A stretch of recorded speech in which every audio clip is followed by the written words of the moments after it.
Hello everyone and welcome back to another. In today's video we're going to be doing 5 auto teams for bird floors 1, 2, 3. All these teams will be race specific, so we have demons, fairies, goddesses, unknowns and humans. I'll have timestamps in the description which you can go to whichever ones you want.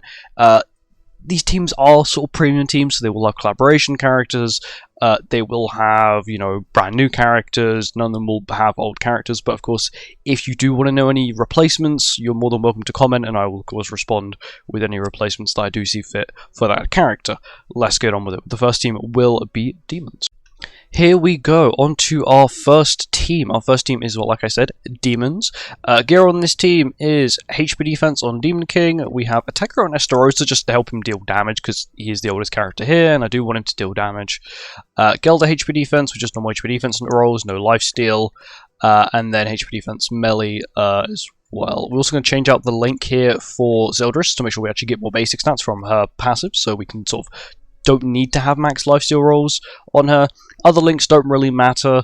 Mael on this man, Dread Time on this man just in case he takes damage. Sorrel on melee because he can crit, and then Gelder's of course got Zeldris to make up for the lifesteal I don't have on gear. For the card set, we got everyone's the same race. We get a 15% attack related stat boost. Gelder technically is demon. She gets an additional race of demon. So let's get on with it. This should be pretty easy. I did a test run with this team. I did a test run with every team to see how it would go. Just because, I don't know, that's what I did, that's what I always do. It's just so I know who's good and what order to have the characters in, because sometimes having the characters in a specific order on the team can impact how the team plays out, whether that be through like the first or even the second phase, which we'll see in floor 2. But here we go, melee should do quite decent damage. Also, letting him start means that Gelder can actually get quite a bit of lifesteal. There we go, immediately start working on Gelder's lifesteal, which is good. It's what she needs. She's 400,000, so she can start doing max damage on her really powerful AoE skill.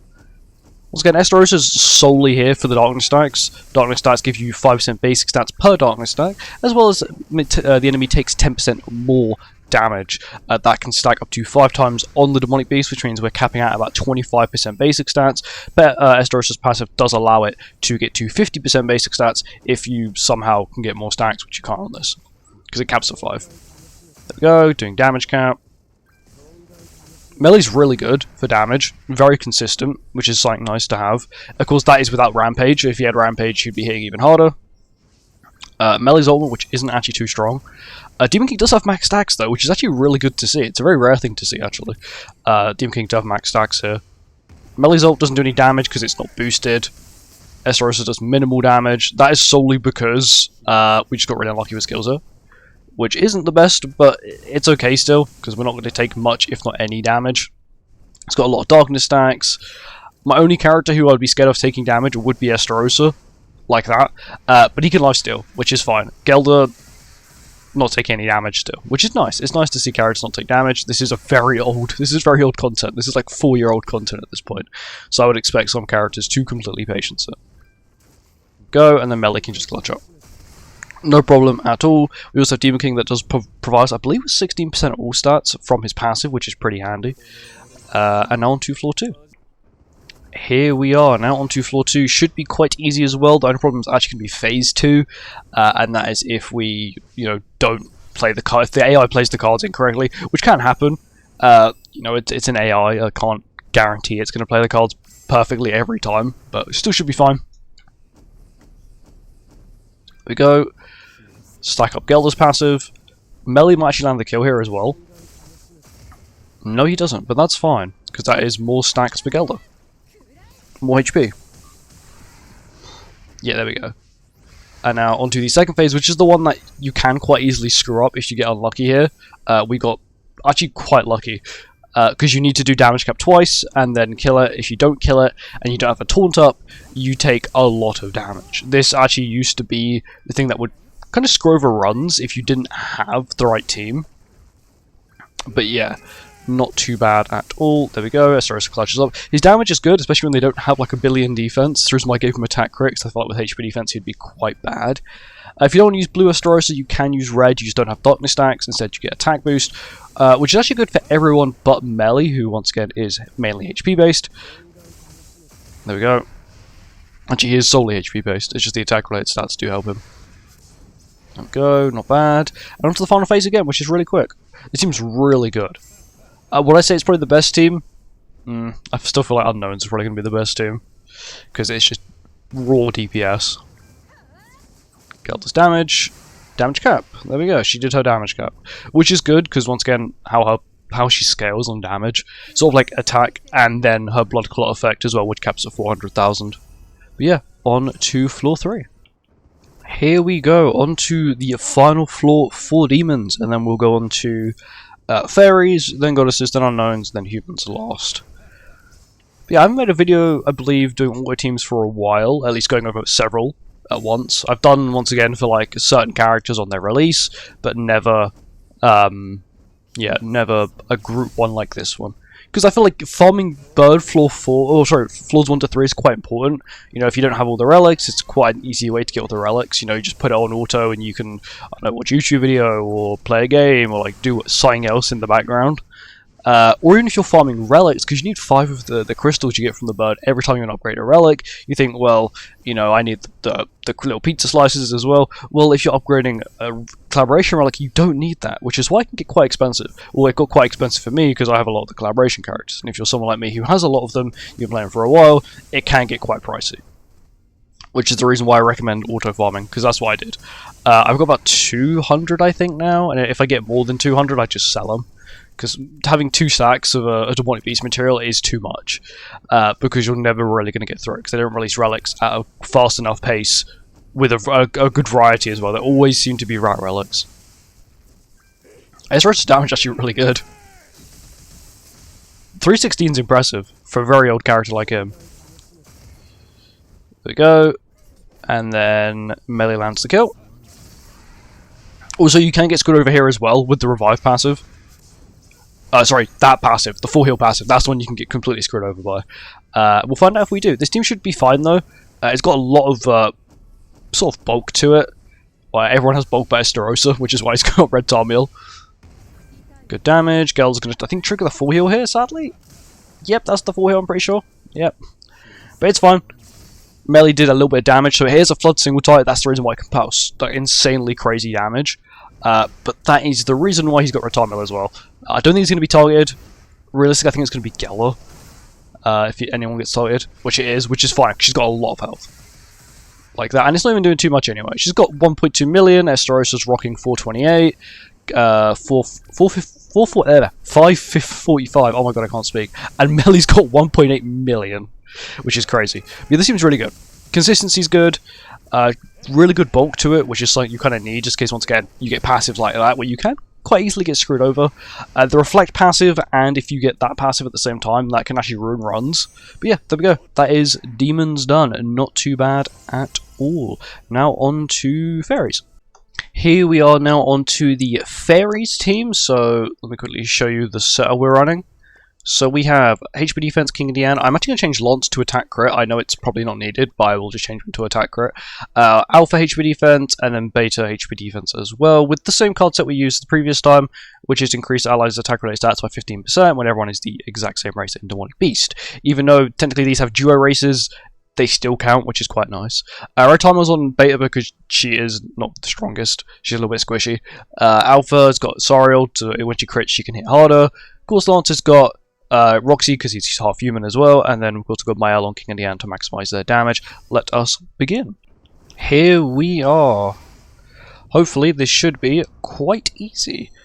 I haven't tested out this team, but this team was quite good. I wasn't also too sure to replace... If you want to replace Beta, you can replace Beta with Helram, and you'd still have a quite good team. I just went with Beta because, I don't know, I just did. I could have easily put Helram on there, but I didn't. Don't know why, but I didn't. Yeah, crazy damage, which is good. Helram will increase your attack-related stats, and Beta just increases your basic stats, and gives you a little bit of healing as well, which is quite nice. I don't think it's really going to be needed, because this team is quite good. It's also going to prioritize debuff skills and the Petrify skill, even though technically they can't be used, because she hasn't got the effect. But it's fine. Yep. Normal Lance damage, because that's just what Lance does. Even though having Lance 1/6, he's still actually very good.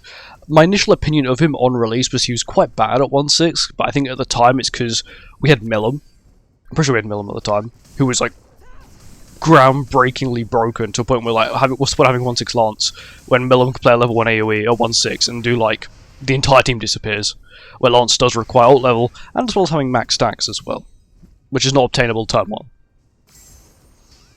Didn't even use a single stack, they just replenished it. There we go. Damage should be quite good. Even Alpha's damage should be quite nice because she's got 2 stacks. Okay, a little bit lower than what I was expecting. Just a tiny bit. And then King of Dian, absolutely vaporize. Because in my opinion, they're probably the strongest Vestal we've had this year. Consistency down. I know they were really bad on launch, but since they're buff, the consistency is really good. Their team has just got better and better and better, and it's become less exclusive, which is really nice. And now on to floor 2.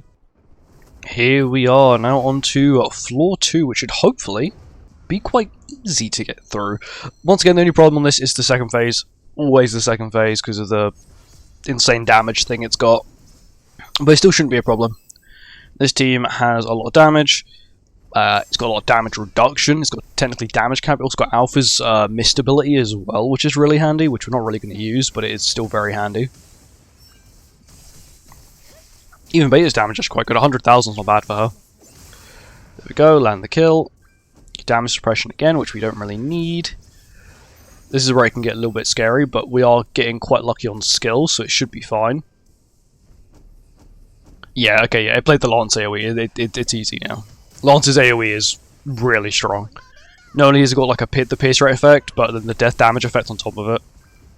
Doesn't matter what level you are, this is quite broken. There we go. This team's really good, really consistent, a lot better than what I was expecting. A lot faster than Demons, a lot more consistent than Demons, at least at the moment. The final floor may change that. But most of the skills you have on this team are really good DPS skills, of course apart from Beta skills, but still then you could technically make the excuse that, you know, it either gives a stack to Lance or it gives a stack to Alpha, so it actually gives a stack to both of them, as long as they're marked, which is handy. It's always going to be handy. And King of Dian aren't even losing a stack, because they just do so much damage, they keep regenerating the stack and then they kill it and it goes to the next phase. There we go. That's how easy it is. This team is really good. Really, really good. Lance is definitely going to be a carry. Lance and Dian are going to be a carry. Alpha's just very good, consistent damage. And now on to floor 3. Here we are, now on to floor 3. Should also be quite easy. I don't see any problems. Even if we get a bad passive, this team's got a nice bit of healing to it, nice bit of bulk. Everyone's blue as well, which means we have type advantage over the birds, so we don't have to worry about someone being targeted out. And there we go. This should be quite an easy ride. I don't think we'll be able to one-shot this phase. This phase is very tanky. Yeah, we can't. But it's still good damage. Very good damage from Alpha. Oh, we do. Oh, okay, this team's really good. King of Dian are crazy. I understand at the moment we have the... Oh, whatever the... I don't know what her buff's called. What's her buff called? We have the Shadow buff. Which is odd. Odd name. For Beta's buff. But yeah, that is... her like 80% pierce rate boost, which is actually really good because most fairies are quite pierce rate based. King of Dian have a pierce rate move, Lance has a pierce rate move. The only one who doesn't is Alpha and Beta. They both don't have them. Oh yeah, this phase is going to be absolutely nuked. Here we go. Beta's going to trigger the effect on herself. No, wait, we're already past that phase. I didn't even realise it. This team is that good. Okay, Revive is the easiest one to deal with. It's gonna play the Lance AoE even though it's not marked, isn't it? Yeah, I know it. Sad. Very sad. But it's fine. If we may have been able to one-turn it if it marked first. Yeah, we can't one-turn it now. We can trigger the res and then do another damage cap. Does she even have a stack then? She did, okay. We've actually been really lucky not pulling a ton of Beta skills. Just why I gave her Red Tarmiel. Always likes to pick on her for some reason. She probably has the worst stats, but it is what it is. She tanks quite well. King of Dian even patience damage, that's how good they are. Then Alpha finishes the job. Fairy team, once again, another really good team. A little bit faster than the Demons team, and probably much more consistent, because they once again, Beta can passively heal, they have priority skills, so debuff skills are priority skills, so they're going to play them at the right times. Lance's insane death damage, and yeah, now on to the Goddess team. Yeah, the Goddess team. Here we are now on to the Goddess team, which I'm actually using Retaro because I have Retaro now, which is pretty cool. For gear, we have HP defense on Sariel, attack crit on Meliliz, attack crit on Mael, and attack crit on Margaret. If you do have Green Tristan, you can replace Margaret with Green Tristan. I would actually recommend that. Links don't really matter. We can't run Retamiel apart from on anyone apart from these two, which don't really need it because they're new characters.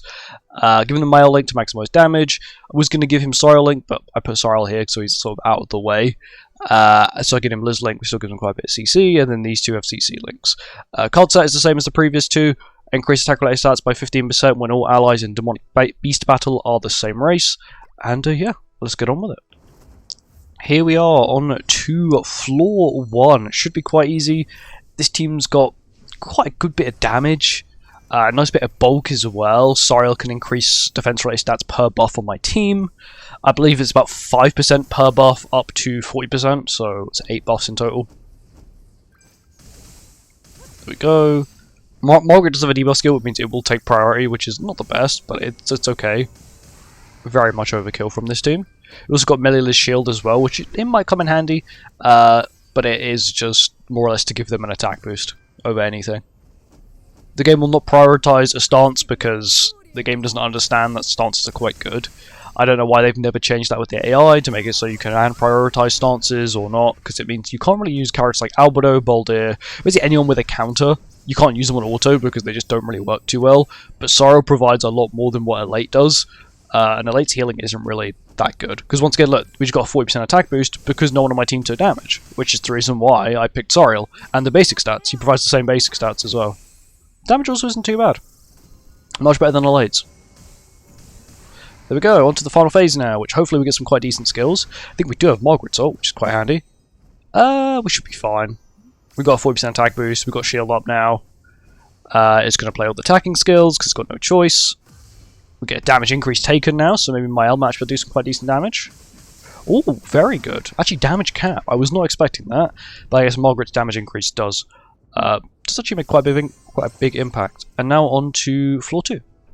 Here we are, now on to floor 2. Should also be quite easy, solely because I don't see why it would be a challenge, but you never really know with these things sometimes.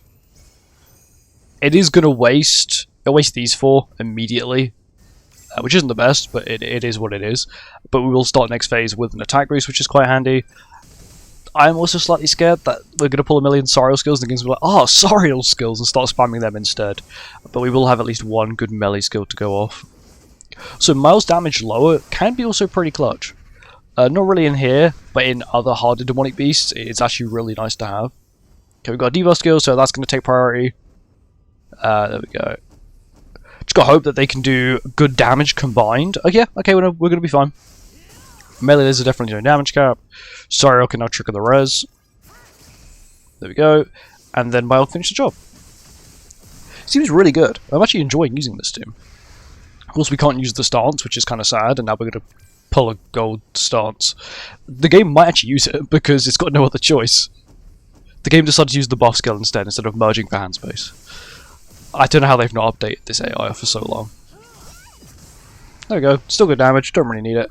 Margaret buff is quite nice. We do get a defense boost from Sariel now, which isn't really necessary, but it's nice, I guess.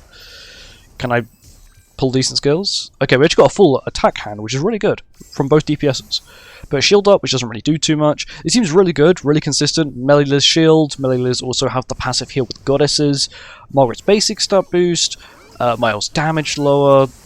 Sariel's basic stat boost as well as the defense boost as well. It's a really good, consistent, bulky team, especially if maybe, let's say, you don't have the bulk CC or the constellation for it. This is probably quite a good team for you. And now on to floor 3. Here we are, now on to floor 3. It should also be quite easy. Goddess team's quite consistent. I don't think we'll be able to one-shot the first phase, but to be honest, floor 3 is quite a pushover. Bird in general is quite a pushover. You can pretty much run any team on auto and it will still somewhat work, but you always want some sort of synergy to make it as quick as possible, and if things do go wrong, you want a team that can deal with those situations, which is the reason why bulk is always good, damage lower, maybe some sort of passive healing is always quite nice. Some teams later on, so the next team is unknown, does basically no healing, but it's just pure DPS. Pure DPS, which is good. This is not a good hand, though. I will tell you that for free. This is not a good hand. It's just gonna, yeah, play a bunch of skills. Damage isn't bad, honestly. It's not bad. Sorry, I will now lose ult gauge, but I'm completely okay with that. Sorrow's ult is completely useless. It relies on you having a stance, and because I'm 1/6, it doesn't scale very well. It's an ult gauge for you, which is perfect. We're all pulling a bunch of Sorrow skills, which isn't the best, but the team makes up for that. We can cleanse as well because we have a debuff, so the game will automatically cleanse, even though it is quite a harmless debuff. We'll get one of these effects as well, which I think is actually stance disable, which isn't really too big of a problem for this team, because it's only got Soriel's stance, which isn't really that useful anyway. Yeah, it does go after Soriel now, which is fine. He's getting another attack boost that is from his relic, because he's designed to have a stance up, which he doesn't have at the moment. No, don't stance disable me. This is the first team that's actually been disabled. But yeah, it's a permanent effect. It doesn't matter. We're not really going to be playing a stance anyway. The game would prefer to play a buff over the stance. I think it's actually trying to play the buff because it thinks that it's a removable debuff, which it isn't. There we go. So I think every time it's now going to try and play a buff skill to get rid of this debuff that can't be removed. Which is slightly sad, but it's okay. Is it going to do it? We'll find out here. Yeah, it thinks it's a removable debuff. Not very smart AI. But it's okay, we do get actually a damage boost as well as basic stats from her, and actually defense from Soriel as well, so it's not too bad in the end. Camilla's killed, they should be able to kill. There we go. Once again, another really good, consistent team. Of course, apart from the fact that Margaret does try and spam buffs if you do get one of the disables, but that's the real only problem with it. Sorrow's damage is quite good, got really good utility, whether that be just from the defense and the basic stats. Margaret provides basic stats as well as the crit chance and crit damage boost if she does remove debuffs. Mael's got the damage low, Medel's got the shield. Overall, quite a good synergized team, and now on to the unknown team. Here we are now on to the unknown team, which I believe will probably be the best team. Everyone here is running attack crit to maximize damage. We're also running the same card set, which increases allies' attack-related stats by 15% when allies in Demonic Beast Battle are the same race. So we get a lovely attack-related stat boost. We also got a bunch of DPS here, and yeah, let's get on with it. I'm sort of expecting this team to absolutely nuke. Normally this team would have Magelda instead of Merlin, but this team is going to do probably some crazy damage here. So I would love to see how this works out. Of course, Shield's going to provide us attack-related stat boost, Tyr's going to provide us with an attack boost every turn, Merlin provides us with a basic stat and an attack-related stat boost from her passive, and then Thor is greedy and solely only going to boost her own damage dealt from my team having buffs, which is it's still decent. But this team is going to have crazy damage if we can play 3 single targets, which I don't think we're going to be able to do, at least for the first floor, because 900,000 level 2 with 3 buffs, which is crazy. This team is going to be quite good. That's 69,000 attack with no boost from her actual passive. She's at 79,000. She's at no stacks of her passive as well. Oh my god. Oh, actually going to get her passive now, which is good. 100,000 attack from Thor. Pretty cool. She also got Mile Link as well. I don't know why. It's kind of overkill. She doesn't really need it. But I just thought, why not? Do have Thor's ult, which once again is just going to nuke. It nukes at 2-6. It's going to nuke at 6-6 with this team. And there we go. And that doesn't include the additional death damage we would have had on top of that as well, which would have been about 130,000. And now on to floor 2. Here we are on to floor 2. Also should be quite easy. I don't see this team having any problems, even if you get the worst passives. Maybe if you get the Reflect passive, it may not be the best. Solely because this team has... it does have a way to heal, but it can only heal if you play 3 single targets, and you have to have a debuff on you, because that's Tyr's passive. But we can actually remove buffs with Tyr, which is also pretty cool. There you go, good damage. Merlin just 2-shot it. Yeah, we're not going to struggle with this at all. Yeah, this team is just very overkill. If you can run this team, you're going to have no problems farming Bird at all. Even floor. This is also a floor 4 viable team. This one, without Magelda. I personally would prefer to use Magelda, but if you just want a raw DPS team, this team is also extremely good. But yeah, get the attack boost. We still haven't gotten Shion's passive once yet, which isn't good, because it's actually quite useful. It's a crit chance and a crit damage boost, which I guess we don't really need because we've hit damage cap with every skill so far. They're just nice to have. Check Thor's attack, still 100,000. Shion's attack, 90,000. Tyr's attack, and then Merlin's attack, which I wasn't able to see, sadly. There we go. And now Shion kills. Just very powerful. This team has got quite a bit of synergy. I picked characters that had mainly single target skills and ultimates. Sadly, no one in this team has single target ultimates apart from Shion, but everyone else has single targets apart from her AoE, in fact. And now on to floor 3. Here we are, now on to floor 3, which should also be quite easy, and I reckon it's probably going to be quite a quick one as well. And then we're on to the final team, which is humans, which I sort of just had fun making with. I don't really know if it's going to be really good. I just went for a team that I think would be quite useful and quite good. There we go. Decent damage. We might actually get a stack of the passive here, as long as Tyr doesn't kill. Tyr killed, we're not getting the passive, I guess. This phase we should be able to get it, maybe? Oh, we got the reflect. Of course we got the reflect. It's fine. This team should still do quite well through it. Especially Thor. It's a lot of reflect damage and like no heal. I think if we kill it, we don't take the reflect. We didn't kill. Okay. It's fine. We don't take reflect because we kill it. There we go. Yeah, we might have to rely on tier skills here. Merlin wants to die. She genuinely wants to die. Okay, that's still fine. Reflect is still very strong. That's fine, we still kill it in 3 skills. Even with the worst passive, Merlin's actually going to heal here quite a bit, because she's got her ultimate, and her ultimate actually gives her lifesteal, which is quite handy. I think she may just instantly break her own shield though, but that's not really a problem.